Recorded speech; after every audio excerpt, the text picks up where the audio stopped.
नमस्कार दोस्तों, आपका स्वागत है यूट्यूब चैनल एग्ज़ाम फेवर में। दोस्तों, यूपी में टीजीटी और पीजीटी के 15,000 पदों पर भर्ती निकली हुई है। टीजीटी के बारे में मैंने कल आपको बताया था, पूरा नोटिफिकेशन विस्तार से बताया था। आज हम देखेंगे पीजीटी भर्ती के बारे में। टोटल 2,595 पद हैं पीजीटी यानी कि प्रवक्ता। उसकी शैक्षिक योग्यता क्या रहेगी और चयन प्रक्रिया क्या है, वो भी हम ऑफिशियल जो नोटिफिकेशन है उसके माध्यम से समझेंगे। और सबसे बड़ी बात है कि नेगेटिव मार्किंग का क्या सीन है इसमें। अंतिम तिथि 27 नवंबर 2020 है। ऑलरेडी जो अप्लाई करने का प्रोसीजर है वो शुरू हो चुका है ऑनलाइन 29 अक्टूबर से। तो देखते हैं दोस्तों कि नोटिफिकेशन में क्या क्या दिया है। सबसे पहले देखेंगे हम शैक्षिक योग्यता क्या है।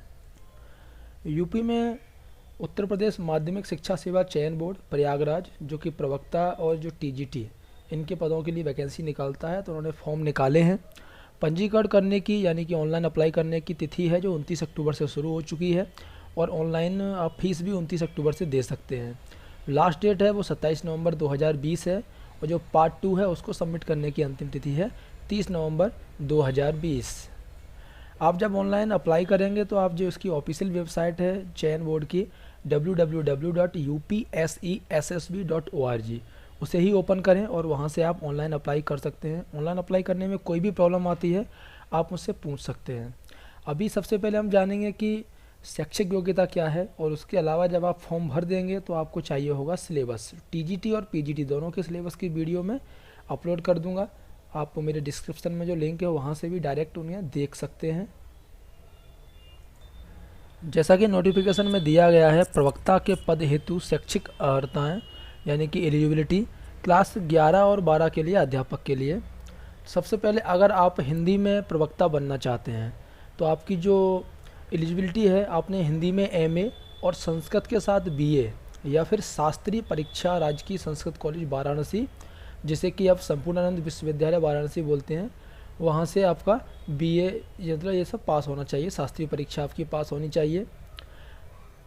जो प्रशिक्षण योग्यता वरीयमान, जो कि दिनांक 16 मार्च 1979 के अनुसार जो 5 अप्रैल 1975 के पहले हाई स्कूल कक्षाओं के अध्यापन हेतु तत्समय प्रचलित विनियमों के अनुसार नियुक्ति अध्यापकों के लिए, अगर वे निर्धारित अन्य शैक्षिक योग्यताएं रखते हों, इंटरमीडिएट कक्षाओं के हिंदी प्रवक्ता पद पर प्रोन्नति हेतु संस्कृत विषय से बीए उत्तीर्ण होना उनका आवश्यक नहीं होगा। ठीक है। उसके अलावा हिंदी में एमए के साथ साथ संस्कृत विषयों से स्नातकोत्तर परीक्षा उत्तीर्ण योग्यताधारी को इंटरमीडिएट कक्षाओं के प्रवक्ता पद पर सीधे नियुक्ति या फिर प्रवक्ता पद पर प्रोन्नति हेतु बीए में संस्कृत विषय की अनिवार्यता से मुक्ति रहेगी। तो अगर आपने जैसे हिंदी में एमए किया है तो साथ में संस्कृत के साथ बीए, या फिर ये जो वाराणसी का कॉलेज है वहाँ से आपने शास्त्रीय परीक्षा पास की हो, ये आपकी क्वालिफिकेशन हो सकती है। और साथ में यहाँ पे दिया हुआ वरीयमान या फिर अधिमानी, जिनसे कि आपको वरीयता मिलेगी। आप अगर बीएड हैं तो बहुत अच्छी बात है, एमएड हैं, पीएचडी हैं, या फिर नेशनल लेवल पर किसी खेलकूद प्रतियोगिता में आपने भाग लिया है तो आपको प्रायोरिटी दी जाएगी। हिंदी का आपको मालूम चल गया। उसी तरीके से दूसरे सब्जेक्ट जैसे गणित, तो गणित में अगर आप प्रवक्ता बनना चाहते हैं, आपने एमए या फिर एमएससी मैथ से किया हुआ होना चाहिए। अगर आपने ट्रेनिंग ली हुई है तो आपको वरीयता दी जाएगी। या फिर मैथ में आपने 3 साल का जैसे बीए ऑनर्स या फिर बीएससी ऑनर्स होता है वो आपने कोर्स किया हुआ होना चाहिए। अगर वरीयता चाहिए तो प्रशिक्षण है, बीएड एमएड पीएचडी है, या फिर नेशनल सर्टिफिकेट है। अगर होम साइंस में आप बनना चाहते हैं टीचर प्रवक्ता, तो आपको होम साइंस में एमएससी या फिर गृह अर्थशास्त्र, होम इकोनॉमिक्स या फिर होम आर्ट में एमए होना चाहिए। अदरवाइज आपको होम साइंस या फिर होम इकोनॉमिक्स या फिर जो डोमेस्टिक साइंस या फिर होम आर्ट है उसमें आपको ग्रेजुएट होना चाहिए। बाकी ये जो वरीयता वाले हैं इस साइड लिखे हुए हैं बीएड एमएड, ये सब अगर आपके पास होंगे ये सर्टिफिकेट तो आपको वरीयता दी जाएगी। आप अगर उर्दू में बनना चाहते हैं तो एमए उर्दू और जो प्रशिक्षण है उसे वरीयता दी जाएगी। ऐसा ही अंग्रेजी में होना चाहिए, तो अंग्रेजी के लिए क्या है कि नियमानुसार स्थापित उत्तर प्रदेशी या फिर किसी अन्य मान्यता प्राप्त विश्वविद्यालय से अंग्रेजी विषय में आपने पोस्ट ग्रेजुएट, स्नातकोत्तर किसे बोलते हैं, पोस्ट ग्रेजुएट डिग्री की हो अंग्रेजी में, चाहे यूपी में कोई यूनिवर्सिटी हो या फिर बाहर। और किसी ट्रेनिंग कॉलेज से एलटी डिप्लोमा या किसी मान्यता प्राप्त विश्वविद्यालय से एजुकेशन में डिप्लोमा या डिग्री वालों को प्राथमिकता दी जाएगी। तो कहने का मतलब है आपको पोस्ट ग्रेजुएट अंग्रेजी में होना चाहिए तो आप अप्लाई कर सकते हैं। साथ में अगर बीएड, एमएड, पीएचडी या कोई नेशनल सर्टिफिकेट है तो आपके लिए बहुत अच्छी बात है।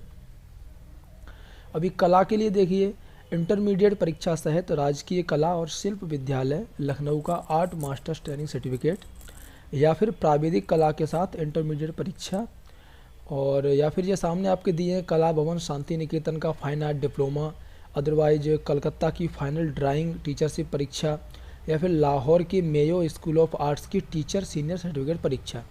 ये सभी क्वालिफिकेशन होनी चाहिए। साथ में अगर वरीयता चाहिए तो बीएड, एमएड, पीएचडी, और प्रशिक्षण है उसे वरीयमान यानी कि वरीयता दी जाएगी ट्रेंड को। संस्कृत वाणिज्य, अब संस्कृत में अगर आपको प्रवक्ता बनना है तो संस्कृत में एमए ट्रेनिंग अगर आपने ली है तो आपको वरीयता दी जाएगी, या फिर राजकीय संस्कृत कॉलेजों के अभी संपूर्णानंद संस्कृत विश्वविद्यालय वाराणसी है उसका आचार्य का आपने प्रशिक्षण योग्यता आपको दी जाएगी, वरीयता दी जाएगी। वाणिज्य यानी कॉमर्स में अगर आपने एमकॉम किया है सिर्फ तो आप इसके लिए एलिजिबल हैं। अगर बात करें एग्रीकल्चर की तो एमएससी एग्रीकल्चर किया है तो आप एलिजिबल हैं।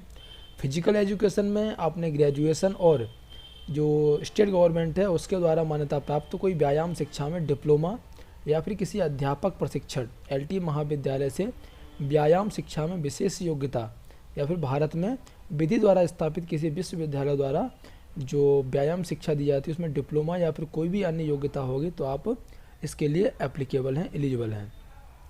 सिलाई में अगर आपको प्रवक्ता बनना है तो सिलाई के आपको नीचे दिए गए हैं कि सिलाई के साथ इंटरमीडिएट सीटी सिलाई में विशेष योग्यता, या फिर इंटरमीडिएट प्रेम महाविद्यालय वृंदावन से डिप्लोमा, या फिर आर्य समाज टेलरिंग इंस्टीट्यूट लखनऊ से डिप्लोमा, अदरवाइज सरकार से मान्यता प्राप्त किसी भी संस्था से 2 वर्ष के सिलेबस के पश्चात दिया जाने वाला सिलाई का डिप्लोमा। अगर इनमें से कोई भी एक है तो आप सिलाई में प्रवक्ता के लिए अप्लाई कर सकते हैं। बहुत से लोगों की संगीत में रुचि होती है तो संगीत में अगर आपने एमए किया है आप प्रवक्ता बन सकते हैं, अथवा भातखंडे विद्यापीठ लखनऊ की निपुण परीक्षा हो तो भी आप बन सकते हैं संगीत में प्रवक्ता। प्रयाग समिति संगीत समिति इलाहाबाद की प्रवीण परीक्षा में भी आप बन सकते हैं, या माध्यमिक शिक्षा परिषद उत्तर प्रदेश की इंटरमीडिएट या उसकी समकक्ष परीक्षा, इनमें से कोई एक परीक्षा साथ में होनी चाहिए, जैसे प्रयाग संगीत समिति, गंधर्व महाविद्यालय, माधव संगीत विद्यालय, भातखंडे संगीत विद्यापीठ, इलाहाबाद विश्वविद्यालय का संगीत का सीनियर डिप्लोमा। ये सभी अगर आपके पास सर्टिफिकेट कोई भी होगा तो आप इसके लिए अप्लाई कर सकते हैं। अब बात करते हैं अर्थशास्त्र। आपने अगर एमए इकोनॉमिक्स यानी कि अर्थशास्त्र किया है तो आपको एलिजिबल हैं आप। एमकॉम और बीकॉम अर्थशास्त्र है तो आपने बीकॉम और ट्रेनिंग अगर आपने ली है तो आपको वरीयता भी दी जाएगी, और त्रिवर्षीय पाठ्यक्रम सहित अर्थशास्त्र में बीए ऑनर्स जो प्रशिक्षण है वरीयमान दिया जाएगा। साथ में बीएड, एमएड, पीएचडी या फिर कोई भी नेशनल सर्टिफिकेट आपके लिए वरीयता लेके आएगा।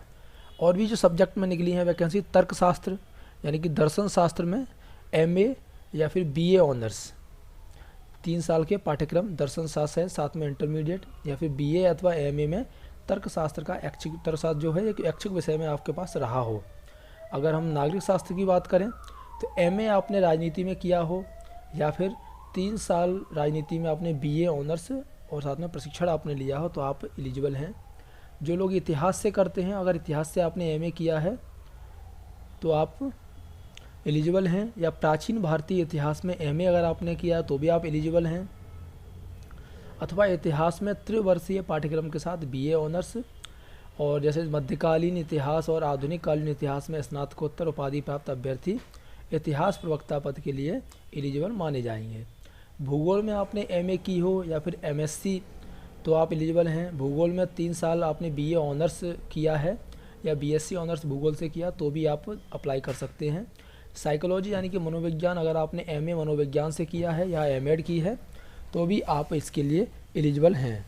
बात आती है समाजशास्त्र सोशोलॉजी में अगर आपने एमए किया है तो भी आप अप्लीकेबल हैं, या फिर 3 साल आपने बीए ऑनर्स किया है सोशोलॉजी से आप अप्लाई कर सकते हैं। सैन्य विज्ञान तो डिग्री परीक्षा में सैन्य विज्ञान अगर आपके पास वैकल्पिक विषय रहा हो स्नातक के समय और जिसने 1 वर्ष के लिए कमीशन प्राप्त किया हो तो वो अप्लीकेबल है। कम से कम 3 वर्ष की सेवा का भारतीय सेना का कमीशन प्राप्त अधिकारी जिसने कम से कम इंटरमीडिएट या फिर परिषद से मान्यता प्राप्त उसके समकक्ष परीक्षा उत्तीर्ण की हो, या कोई यूओटीसी अथवा एएफ अथवा एनसीसी अधिकारी हो, हाई स्कूल स्तर तक ज्ञान रखने वाला वाइसराय कमीशन हो, या हाई स्कूल स्तर तक अंग्रेजी ज्ञान सहित आईएनए का ऑफिसर ट्रेनिंग सर्टिफिकेट रखने वाला हो कोई, या सैन्य विज्ञान या फिर प्रतिरक्षा अध्ययन एमएससी या सैन्य शिक्षा में एमए या एमएससी, तो आपको एलिजिबिलिटी मिल जाएगी सैन्य शिक्षा में। शिक्षा शास्त्र की बात करें तो आपने बस पोस्ट ग्रेजुएट किया हुआ होना चाहिए, यानी कि एमए आपने किया होना चाहिए शिक्षा शास्त्र से। एमएड के साथ बीए या फिर बीएससी होना चाहिए, और एलटी अथवा बीटी या बीएड के साथ मनोविज्ञान में एमए किया हुआ। जीव विज्ञान वाले भी अप्लाई कर सकते हैं अगर उन्होंने वनस्पति विज्ञान या जंतु विज्ञान में एमएससी, या फिर जो कृषि विषयक वनस्पति विज्ञान के साथ एमएससी बीएससी में जंतु विज्ञान या प्रशिक्षण, और कृषि विषयक जंतु विज्ञान के साथ एमएससी और बीएससी में वनस्पति विज्ञान। इसके अलावा कोई भी यूनिवर्सिटी है वहाँ से आपने एमएससी लाइफ साइंस में की हो, या फिर किसी यूनिवर्सिटी या कॉलेज से आपने जो कि यूपी का हो उसमें आपने जीव विज्ञान में स्नातकोत्तर डिप्लोमा या बीएससी की हो, तो आप जीव विज्ञान के लिए एलिजिबल हैं।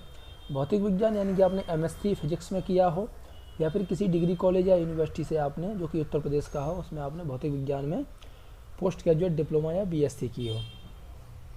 अब केमिस्ट्री की बात करें तो आपने एमएससी केमिस्ट्री किया हुआ होना चाहिए, या फिर जो रसायन विज्ञान में 3 साल के सिलेबस में आपने बीएससी ऑनर्स किया हुआ होना चाहिए, या यूजीसी से प्राप्त मान्यता प्राप्त कोई विश्वविद्यालय या डिग्री कॉलेज से आपको बायोकेमिस्ट्री में पोस्ट ग्रेजुएट हुआ होना चाहिए।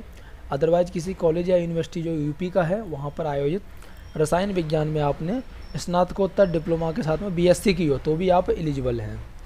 तो ये सभी जो थी योग्यताएँ कि आपके पास क्या क्या योग्यता होगी तब आप इसको अप्लाई कर सकते हैं। अब एक और सबसे महत्वपूर्ण बात है वो है, कुछ लोगों को डाउट होता है कि जो रिटन एग्ज़ाम होगा उसमें नेगेटिव मार्किंग है या नहीं है। तो यहाँ पर देखिए क्लियरली लिखा हुआ है कि लिखित परीक्षा में ऋणात्मक अंकन नहीं है, यानी कि नेगेटिव मार्किंग आपकी नहीं होगी। अब देख लेते हैं एग्ज़ाम पैटर्न क्या कि रिटन एग्ज़ाम में क्या क्या होगा।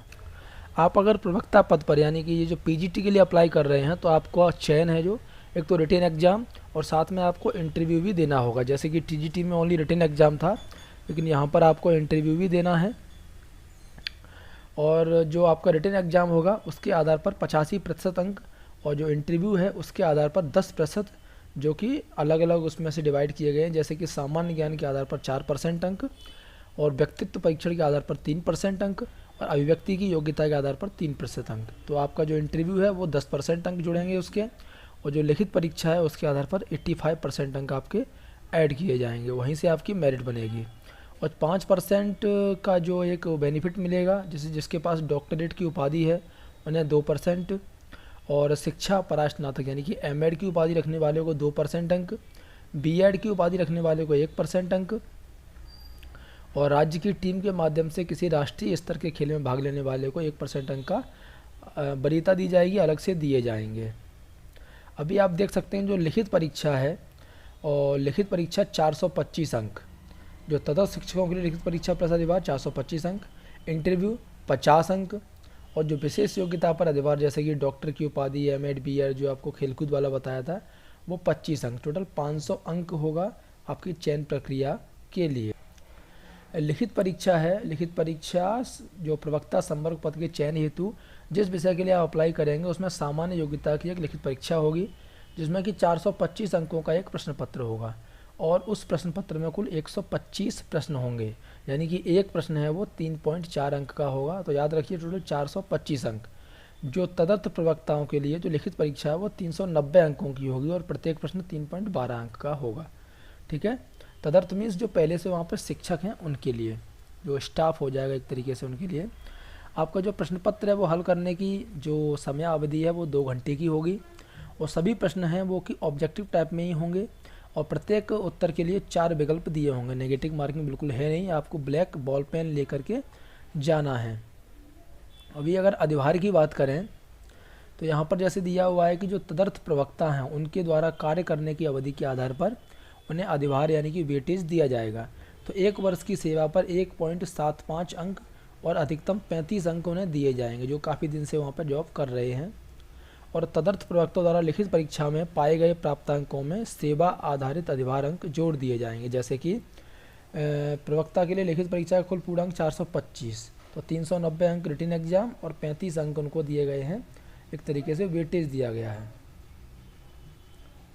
अभी अगर इंटरव्यू की बात करें तो लिखित परीक्षा के आधार पर प्राप्त अंकों और जो उनका वेटेज है उसके आधार पर जो प्रवक्ता संवर्ग को इंटरव्यू के लिए उनकी लिस्ट तैयार की जाएगी, यानी कि पहले मेरिट बनेगी रिटन एग्ज़ाम के आधार पर, और जो चयन के लिए जो मेरिट लिस्ट बनेगी वो कैसे बनेगी, लिखित परीक्षा का प्राप्तांक, उसके अलावा जो अधिभार लगेगा, और जो इंटरव्यू है उसमें आपने जो अंक प्राप्त किए हैं या विशिष्ट योग्यता के जो अधिभार हैं उनके आधार पर जो भी है उन सबको ऐड करने के बाद आपकी जो लास्ट फाइनल मेरिट लिस्ट बनाई जाएगी। तो यहाँ से अब आपको पूरी जानकारी हो गई क्या क्या आपको करना है, आपको डेट मालूम चल गई हैं, सिलेबस मैं आपको अगले वीडियो में बता दूंगा टीजीटी और पीजीटी दोनों का। और सबसे बड़ी बात है, जो लोगों को डाउट होते हैं कुछ क्वेश्चंस में, जैसे कि क्या टीजीटी पीजीटी दोनों का अलग अलग फॉर्म हम एक बार में डाल सकते हैं, तो जी हाँ आप डाल सकते हैं। आप दोनों के लिए अगर एलिजिबल हैं तो आप दोनों का फॉर्म हम भर सकते हैं। आपकी जो एग्ज़ाम डेट है उसकी डेट आपको टाइम पर बताई जाएगी, अभी तक प्रकाशित नहीं हुई है। कोई भी आपको डाउट होता है दोनों ही एग्ज़ाम के बारे में तो आप मुझे कमेंट बॉक्स में कमेंट करके पूछ सकते हैं। ये जो PDF फाइल है, ये नोटिफिकेशन है, इसको मैं डिस्क्रिप्शन बॉक्स में इसकी लिंक ऐड कर देता हूँ, जहाँ से आप इसे पूरा डाउनलोड कर लीजिए और अच्छे से बैठ के पढ़ लीजिए, जिससे कि कोई भी गलती ना हो। और आपकी जो एग्ज़ाम, इसमें जो एग्ज़ाम जो फ़ीस है, जो सॉरी अप्लाई करने की फ़ीस है, वो वही है जो टीजीटी में आपकी फ़ीस दी गई है। आप चाहें तो इसे जब आप ओपन करेंगे तो उसमें आपको वो भी मिल जाएगा। आपको कोई और हेल्प चाहिए तो आप मुझे कमेंट कर सकते हैं। अगला वीडियो देखेंगे दोस्तों हम टीजीटी और पीजीटी के सिलेबस के बारे में। धन्यवाद दोस्तों।